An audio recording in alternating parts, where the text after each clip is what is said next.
Assalamualaikum warahmatullahi wabarakatuh. Berjumpa kembali dengan channel Prof Halim Bicara. Sahabat sekalian, pernahkah Anda bertanya, kenapa masih banyak orang atau sekelompok orang ya yang meminta-minta sumbangan di tengah jalan ya? Dan ini dengan alasan adalah untuk kepentingan rumah ibadah. Jadi ini masih kita temui bukan hanya di daerah Jawa Barat, Jawa Timur, ya, Banten, Jakarta, ini sering kita temui. Nah, tadi kebetulan sahabat sekalian, ya, Kang Deddy Mulyadi, ya, Gubernur Jawa Barat, pergi melihat dan menemukan di daerah Bekasi, yaitu Padurenan, melihat ada kegiatan yang meminta-minta sumbangan di tengah jalan untuk kepentingan masjid. Nah, sebelum kita melihat video ini, sahabat sekalian, jangan lupa ya untuk subscribe, like, and comment, dan share video kita ini agar lebih cepat ya berkembang dan juga secara otomatis akan menemui Bapak Ibu sekalian yang tercinta. Berikut videonya.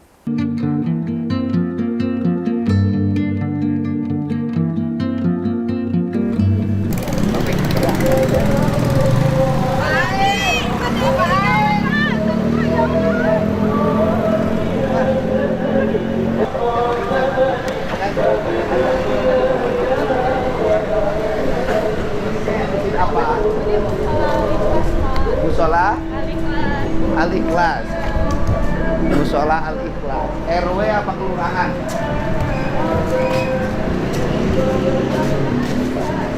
Saya minta tidak mungut lagi. Ini berapa kebutuhannya lagi ini, sampai selesai? Ini perewangan aja kita masih ada utang, Pak, 30. Ya bukan, saya nanya. Ya, ini sampai selesai kebutuhannya berapa lagi? Ketua DKM-nya siapa? Ini, Pak. Waduh. Kenapa minta di jalan? Ya, ini aja kan begini, Pak. Ya, lurus. Begini gimana? Tapi udah ngasok, ada jalan. Udah berapa lama ngebangunnya? Ini 1 September mulai. 1 September. 1 tahun. Oh, 1 tahun. Nggak kelar-kelar. Ya iya. Wow, bangun berapa ini nilai bangunannya? Kurang tahun. Sampai 1,5. Ini saya nih sama mak-mak yang mungut di jalan raya. Wah, mana mak-mak yang mungut jalan raya tadi? Sini. Ini mak-mak mungut di jalan raya. Di mana ini, Pak? Ini Padurenan. Ya. Di Padurenan, Ya. Kota Bekasi. Ya. Nggak boleh mungut di jalan raya buat pembangunan apapun, termasuk masjid. Ya. Kenapa mungut di jalan raya? Ayo, Bapak Ketua. Butuh, Pak. Butuh kenapa? Butuh untuk bangun dan Bangun apa? bangun musola. Musola. Ini musolanya. Ya, ini musolanya. Al-Ikhlas. Nggak kelar-kelar udah berapa lama? 1 tahun, Pak. 1 tahun nggak kelar-kelar. Ya. Kenapa nggak Ya, kelar-kelar? begitulah kira-kira. Ya. Duitnya nggak ada, Pak. Duitnya nggak ada. Ini tadi kan udah dibilang kurang lebih tinggal 50 juta lagi selesai. Ya, besok saya kirim 50 juta. Ya, oke. Nggak boleh mungut lagi di jalan ya. 50 juta. Terima kasih, Mbak. Makasih. Saya mau jalan lagi kegiatan. Sahabat sekalian, ini perjalanan Kang Deddy yang secara otomatis, secara ya tanpa ada skenario, beliau menemukan ya di sebuah jalan di daerah Bekasi ya, yang melihat langsung yaitu kegiatan meminta-minta sumbangan untuk kepentingan musola kebetulan. Namanya adalah Al-Ikhlas. Ya, jadi Al-Ikhlas. Dan Kang Deddy langsung dan meminta kepada pengurusnya untuk menstop kegiatan seperti ini. Nah, ini tentu adalah sebuah kebijakan yang sebenarnya kebijakan Kang Deddy ini sudah diawali dengan sebuah surat edaran ya yang bernomor nomor 37 garing HUB titik 02 garing Kesra tertanggal 14 April 2025. Untuk seluruh warga Jabar, kami sampaikan bahwa pemerintah Provinsi Jawa Barat terhitung hari Senin tanggal 14 April 2025 mengeluarkan surat edaran larangan pungutan menggunakan jalan raya. Jadi berbagai kegiatan pungutan atas nama sumbangan tempat ibadah atau sumbangan-sumbangan yang lainnya yang bertentangan dengan prinsip-prinsip keselamatan lalu lintas, kami akan menyampaikan surat edaran larangan. Untuk itu kepada para kepala desa, para kepala kelurahan, camat, para bupati dan wali kota segera melakukan langkah-langkah antisipasi dampak dari pelarangan tersebut. Misalnya lagi ada pembangunan masjid, lagi ada pembangunan musola dan sejenisnya, maka kita akan bersama-sama menyelesaikan problem dari pembangunan tersebut, karena itu menyangkut martabat kita semua sebagai umat Islam. Dan yang paling utama adalah kita tidak boleh menggunakan jalan di luar kepentingan lalu lintas itu sendiri.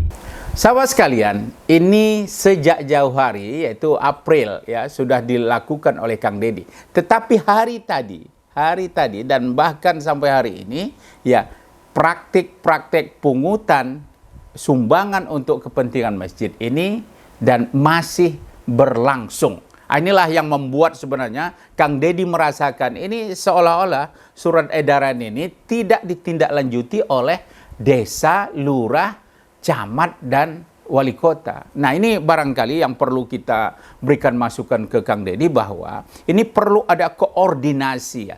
Koordinasi, ya, kalau perlu panggil itu semua kepala desa dan lurah, ya, berikan arahan dan sampaikan, ya, secara berjenjang bahwa kegiatan pungutan atau bentuk sumbangan untuk rumah ibadah sekalipun itu adalah tidak dibenarkan. Nah, ini satu yang memang harus dilakukan, yaitu koordinasi dan tetap melakukan kerjasama antara lurah, desa, camat, dan wali kota dan bupati. Nah, yang kedua tentu adalah pengawasan terhadap pelaksanaan surat edaran ini. Jangan sampai surat edaran keluar tetapi tidak dikawal dan tidak dimonitoring. Jadi diawasi, dimonitoring, dan diberikan penilaian dan kalau perlu sanksi kepada, ya, aparatur pemerintah yang memang bertugas di daerah atau di kawasan di mana terjadinya pungutan atau sumbangan yang memakai bahu jalan, ya, di tengah jalan ataupun bahu jalan sekalipun. Ini saya pikir perlu dilakukan Kang Deddy. Maka disinilah barangkali, ya, tentu Kang Deddy tidak mungkin sampai turun ke semua desa itu, tetapi di ini kegiatan seperti yang terjadi di Bekasi tadi, ya, ini adalah semacam starting point, ya, starting point, percontohan model bagaimana sebenarnya Kang Deddy ingin menertibkan bentuk sumbangan-sumbangan seperti ini. Ya, bisa saja kita katakan ini adalah bentuk kegiatan sumbangan ilegal sebenarnya, karena tidak diizinkan, ya. Jadi tentu kita katakan bisa bentuk ilegal. Dan yang kedua, sahabat sekalian, selain bentuknya itu adalah mengganggu ketertiban umum, tetapi Kang Deddy melihat bahwa kegiatan seperti ini mengganggu citra umat Islam atau agama Islam itu sendiri. Ya, coba kalau kita pikirkan sahabat sekalian, ya, umat Islam yang banyak sekian, nah, kenapa mesti turun ke jalan untuk membangun masjidnya? Ini barangkali sesuatu yang menurut saya ironis sekali. Jadi disinilah barangkali pengurus itu kreatif, ya, kreatif bisa melakukan donasi. Sekarang nggak mesti turun ke tengah jalan, ya, bisa dilakukan donasi digital, crowdfunding, infak kotak amal resmi di masjid, atau juga program-program pemerintah. Nah, dalam konteks program pemerintah, saya pikir Pemda Jawa Barat, ya, dan juga dari pusat itu ada sumbangan-sumbangan, bantuan-bantuan untuk rumah ibadah. Maka menurut saya, ini sekedar saran kepada Kang Deddy bahwa satu sisi, ya, Pemda Jawa Barat sekarang ini kan sudah menunda bantuan pondok pesantren sekitar 600 miliar itu. maka barangkali ini pergantian atau pergeseran anggaran perlu dilakukan di dalam ya APBD perubahan. Jadi tidak apa-apa pesantrennya sementara tertunda karena adanya crowded, adanya suatu penyelewengan dan atau ketidakteraturan, maka sumbangan-sumbangan ini saya pikir tolong dialihkan, dibantu ke rumah-rumah ibadah yang dalam hal ini adalah diperuntukkan kepada umat Islam, yaitu pesantren masih bisa kita alihkan kepada masjid, ya masjid, musola, sehingga ada sumber yang memang menyebabkan mereka tidak ada alasan lagi untuk minta di jalan raya. Jadi barangkali Kang Deddy, ini penting ya, ini penting kita berikan masukan, yaitu pengalihan pergeseran anggaran hibah pesantren ke bentuk-bentuk ya termasuk masjid, musola, ya, kemudian juga yatim piatu, mungkin lembaga-lembaga yang betul-betul ya amanah dan terkontrol dan terawasi. Jangan seperti ada yayasan fiktif atau bahkan juga sahabat sekalian, ya kita juga jangan sampai bantuan masjid, bantuan musola itu juga disunat oleh oknum-oknum ya untuk kepentingan pribadinya. Jadi korupsi ini sekarang ini kita agak harus waspada ya. Maka transparansi ya betul-betul bisa diuji, transparan, dan memang ini adalah bagian tantangan dalam menyalurkan berbagai hibah atau bantuan. Jadi saya pikir citra umat Islam itu ya salah satunya adalah menjaga agar ya baik, maka tidak dilakukan pungutan-pungutan.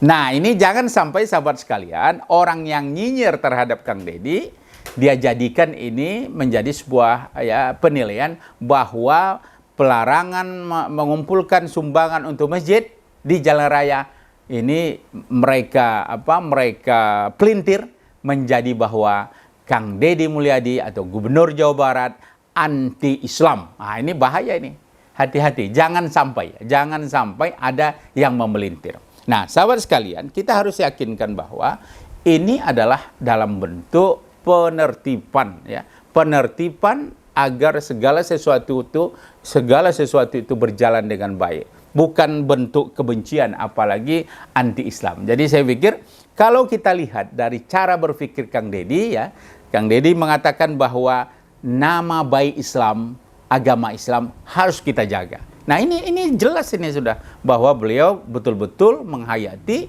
dan mengamalkan ajaran Islam itu ya secara formal maupun secara substantif. Jadi artinya beliau masih memikirkan dan komit terhadap nilai-nilai keislaman itu. Nah, sahabat sekalian, saya pikir kalau kita bisa melakukan antisipasi ya terutama untuk pembangunan masjid ini, barangkali disinilah perlunya ya donasi-donasi yang amanah, bisa melalui lembaga Basnas, LAS, DKM Masjid. Tapi jangan sampai sahabat sekalian, Basnas juga terkadang rentan terhadap penyelewengan seperti yang pernah terjadi juga di beberapa yang kita lihat Kang Deddy menyemprot salah seorang pengurus Basnas di Jawa Barat. Saya pikir inilah beberapa hal yang penting kita lakukan. Jadi mari kita tata kehidupan umat beragama ini secara baik, ya. Jangan lakukan sesuatu yang berdampak kontraproduktif bagi umat Islam. Jadi di dalam Islam itu ada yang disebut dengan prosedur itu jauh lebih penting dari tujuan. Jadi mendapatkan bantuan itu penting, tetapi prosedur mendapatkan bantuan itu harus benar. Sahabat sekalian, bayangkan banyaknya ribuan bahkan puluhan ribu masjid. Maka di sini sebenarnya ya umat Islam harusnya lebih solid untuk membantu ya, bukan hanya soal bangunannya yang harus dibantu, tetapi adalah bagaimana mensejahterakan masjid, kemudian meramaikan masjid sehingga tidak mewah dalam bangunan tetapi miskin dalam jamaah. Kita lihat misalnya Masjid Al-Jabar yang luar biasa, 1 triliun misalnya. Tapi apa yang dihasilkan dari Al-Jabbar misalnya? Kalaulah saya itu gubernurnya mungkin, ya apalagi bentuknya adalah bentuk ngutang malah ya, bentuk ngutang oleh gubernur yang lama ya, gubernur yang lama. Maka saya pikir bantuan-bantuan atau dana-dana seperti itu lebih baik disebar ke berbagai daerah sehingga ada pemerataan ya, yang pantas dibantu, yang sudah bisa mandiri tidak perlu dibantu, tetapi program-programnya saya pikir selalu ya diharapkan agar pemerintah hadir dalam setiap perkembangan dan penyempurnaan rumah-rumah ibadah. Sahabat sekalian, beberapa hal yang kita sampaikan tadi adalah satu intinya adalah bagaimana kita menciptakan kualitas umat bukan hanya dari segi tempat ibadahnya, tetapi juga dari sisi bagaimana masyarakatnya tertib dalam membangun rumah ibadah. Jangan lupa sahabat sekalian untuk subscribe, like, comment, and share. Semoga bermanfaat dan insya Allah kita bertemu kembali di diskusi berikutnya. Assalamualaikum warahmatullahi wabarakatuh.